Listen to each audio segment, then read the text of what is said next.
Ayun ang gas namin ka Gencon, no? Bago kami umalis ng Marilao, nagpagas kami ng 2,000. Ganyan din yung level ng gas namin kanina bago kami nagpagas. Ngayon, papagas. Saan naman? Yan. 130. Abangan natin ka Gencon kung magkano yung abutin ng full tank. Sana 500 lang to ka Gencon. Pag inabot ng 3,000 to ka Gencon, uwi na kami. Aray ko.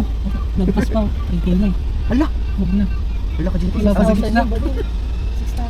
Hala ka Gencon. Bakit ang bilis naman? Nasa 4,000 na ka Gencon. Pero ayan kalahati pa lang. Nas buksa magsak yung gasolina. Yan o. Kalahati pa lang ka Gencon yung gas namin o. 5K na. Mukhang hindi na kami kakain nito ka Kasi Gencon. iyak boy. Boy iyak. Hala po. 5-6 na. Grabe na. 5-9. Hala. 6. Hala. Hala 6,000 na ka Gencon. Ay. Alay tayo dyan. Wala, 8 pa. Hala. Awat na po. Awat na. 7-6. Ala, oh na grabe. 7.6 tutok mo nga doon. Sige, ano mo. Tapos ginawa pang tagad ka din kon.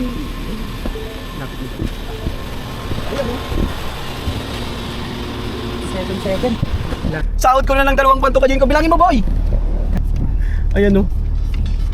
Ayaw ko na mamasyal ka din kon. Piso. Piso na. Ah, Mula sa puso daw. mula sa puso. Piso. Ajin ko may mula sa puso na piso pa. Ano ba yan? 7,700 ka Gencon. Aray ko. Sakit. Grabe. Plus 2,000 kanina bago kami umalis doon ka Gencon. Dapat nagbasa lang Aray tayo. ko. Ang hirap naman mamas. Tayo tayo. Anong masasabi mo diyan ka Gencon sa taas ng gasolina? Ayan na. Ayan na dyan. Ah, Tapos na. Meron. yun na yun? Oo. Galing talaga ng sinabi ka Gencon. Paano yung vlog niya ka Gencon? Yung pangalan ng vlog niya? Ayun. Paano niya yun ka Gencon ha?